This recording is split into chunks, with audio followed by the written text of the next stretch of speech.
My question to you is, what is your line of action if SISI verdict comes in PTI's favor and the government says we don't follow it, or whatever they come up with, because they are clearly trying to avoid it? What do you do? You must have thought something in your mind. Look, when I dissolved my two assemblies, we got the top lawyers, we looked at the constitution. Every lawyer in Pakistan has said that the moment you dissolve your assemblies, no government elections have to be held within 90 days. I mean, this is unambiguous. There is just no doubt about this thing. So the moment you get out of 90 days, you are in violation of the constitution. And it is one of those violations where once you get out of 90 days, who decides when? So if the government says in October, well, why not in December? Why not next year?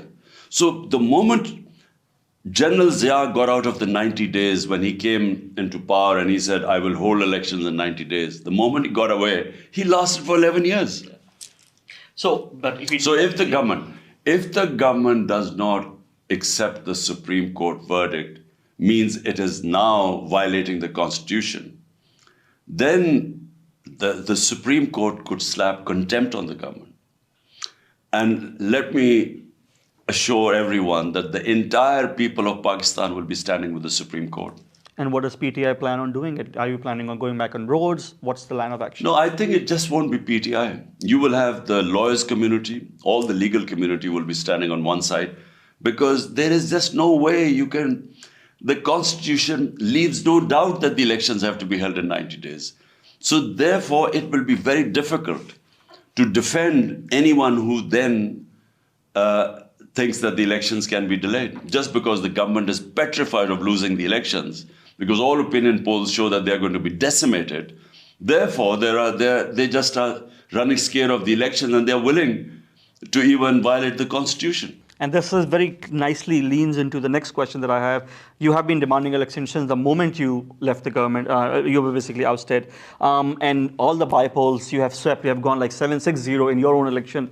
And you have expressed multiple times that you are looking to sweep the elections. 2/3 majority is what you're looking for. And you have also said in your previous interviews last year that we will not accept the result if we don't get that. So my question to you specifically would be, will you accept this election result if you don't get outright the majority? And will be forced to make coalition government? Are you confident of free and fair elections?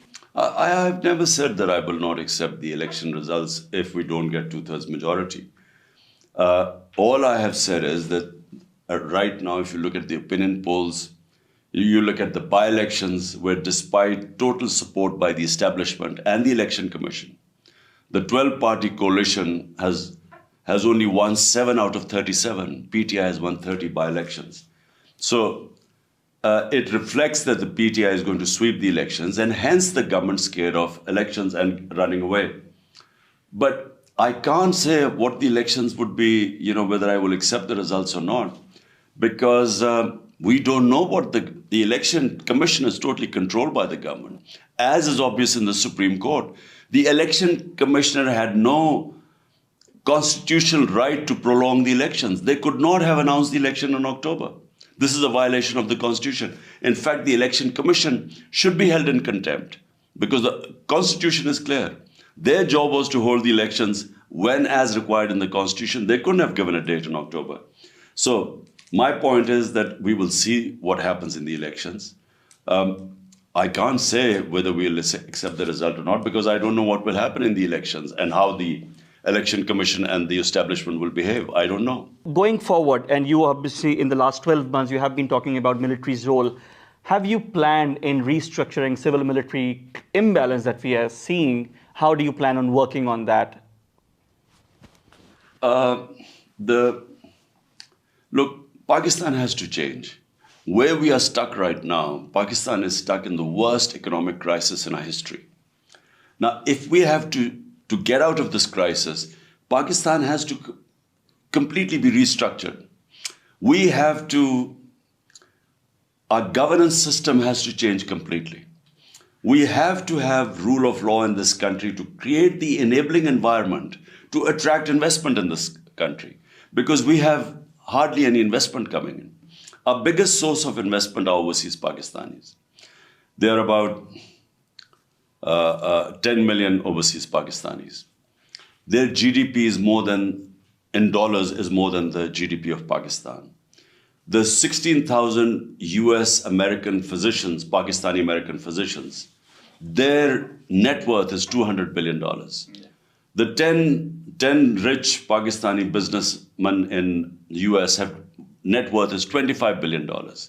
Just the money sent out from Pakistan, from Pakistanis to Dubai, where they have brought property in Dubai, 20,000 Pakistanis have property worth $10.4 billion in Dubai. So now, number one, why is money going out of Pakistan? Dollars going out. Number two, how can we attract the huge 10 million Pakistanis with dollar deposits, dollar earnings? How can we attract their investment into Pakistan? That is the two issues. And that can only happen if we fix our governance system. But I'm specifically asking about a civil-military imbalance that has, caused so much grief in the last 1 year, as you clearly mentioned in the first answer. Specifically, keeping to civil-military imbalance, how do you look at that? Look, the civil-military imbalance cannot work if you want to improve Pakistan. I mean, the current civil and military imbalance has to change if you want to Pakistan to get out of this mess. And by that, I mean rule of law. You cannot have a system where the Prime Minister has the responsibility, but he does not have the authority to implement his policies because that authority is shared with the military. There's no doubt that there's a role of, you cannot wish away the role of military in Pakistan because it's entrenched for 70 years. But you need that balance. If you do not have that balance, you cannot have that governance system. That governance system is needed now for Pakistan's survival. You can only attract investment in Pakistan if you have rule of law in the country. Out of the 140 countries in the world, Pakistan's rule of law index is 129. So basically, if you don't have rule of law, you can't attract investment. Without investment, Pakistan is stuck in this debt trap. We are stuck. We're just taking loans to pay back loans. It's almost like a domino effect, like everything is collapsing. Point is, the way we stand today, unless we completely reform our governance system and base it on rule of law, I don't think, any you can come up with the best economist. But in this environment, no economic policy is going to work. Right. So going on from there, in the March 25th, on your address in the Lahore, which you had such a massive crowd, you talked about reforming the country as you presented this 10-point economic agenda. Could you be more specific about those reform agendas, and what would you have done differently if you were still in power right now, like in the last 12 months? The only thing different would have been to impose rule of law. Look, I have seen countries, I have spent a lot of time in England as a professional cricketer, and then I went to university before. So the big difference in countries that are prosperous and the ones that have high levels of poverty is only one: rule of law. But that's isn't a very generic, very broad level thing, which is why I'm specifically asking in terms of immediate concern that we have, like for instance, economy. Look, how would you look at it? Economy is completely connected with rule of law, which then establishes, gives the enabling environment for investment. Pakistan is very fortunate that it has, which I started in the beginning, 10 million overseas Pakistanis earning in dollars. It's very fortunate. Now, at the moment, all we rely on are remittances from overseas Pakistanis.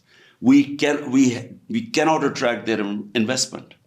Why can't we attract their investment? Because they do not have confidence in our judicial system and the rule of law here.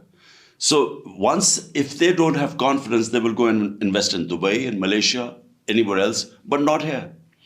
And this is our biggest handicap, because what is the problem of Pakistan? It's our current account deficit. Our problem is that we have more dollars going out than coming in.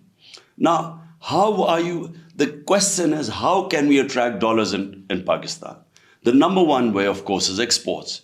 But if we start from, if we have power from day one, it's going to take time before we get the industry going. We get sort of all the country geared towards export. We are at the midst of quite a upheaval in our region going on right now. We also have to balance between China. Often we have been people say we are Chinese colony. Then we have America on one side. Then we have hostile neighbor on the eastern front. We have security concern on the western front. Specifically speaking on these foreign policy issues, very immediate ones, how do you see that? How do you plan on working towards them, considering we have had the whole conspiracy, thing had been going on? Look, foreign policy, number one, has to be for the benefit of your own population. Every nation makes its foreign policy for the interest of its people. So that's the beginning. Now, what is in the interest of Pakistani people? To have a foreign policy where we get out of any conflicts, like Afghan jihad, like war on terror. I mean, these conflicts cost us a lot. We suffered, especially the war on terror. 80,000 Pakistanis died. We had billions, over 100 billion lost to the economy because, who wants to invest in a country which is considered the most dangerous in the world? There are terrorist attacks going on. So we learned one thing, that we do not want to get involved in other people's conflict, number one. And then, why should we exclude ourselves like in the Cold War? We became part of the US bloc. But that meant that Russia and Central Asian countries, which would be great trading partners for Pakistan, even Afghanistan, all that became in the other sphere and out of our reach of trade. So why not have a foreign policy like India? India has a very mature foreign policy. It is trading with the US. It is trading with China. It is getting cheap oil from Russia. So India's foreign policy benefits its people. It's kept down its inflation because it got oil from Russia at discounted price. We, on the other hand, we had negotiated discounted price, but our government went. And the new government came in and they just didn't pay any attention to it. As a result, we had to pay high oil prices, which led to high inflation and which led to more poverty.